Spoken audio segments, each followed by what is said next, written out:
नमस्कार, मी कीर्ती गायकवाड. स्वागत आहे आपलं आय न्यूज 28 मध्ये. चला तर मग जाणून घेऊयात महाराष्ट्रातल्या ताज्या घडामोडी. श्री श्री रविशंकर गुरुजी यांच्या प्रेरणेतून विठ्ठल रुखुमाई अन्नछत्र वर्ष 5वे त्यानिमित्त हातनोली.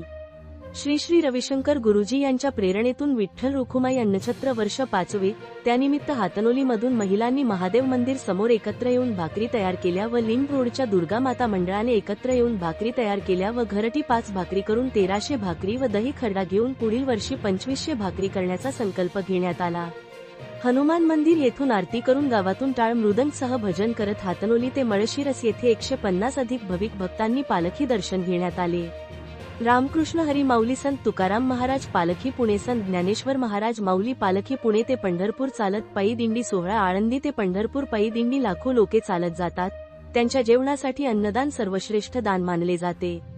बा विठ्ठला, तू सर्वोच्च, तुझ्या चरणी नतमस्तक झालेले संत हे जाती, धर्म, पंथ, लिंग, वय, श्रीमंत, गरीबपणाच्या सीमांपलीकडे गेलेले.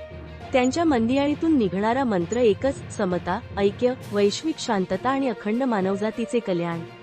हीच भावना सर्वांच्या मनात नांदावी, हे विचार सर्वत्र पोहोचावे आणि जगात सौख्य, शांती व बंधुतेचा प्रकाश दरवळावा.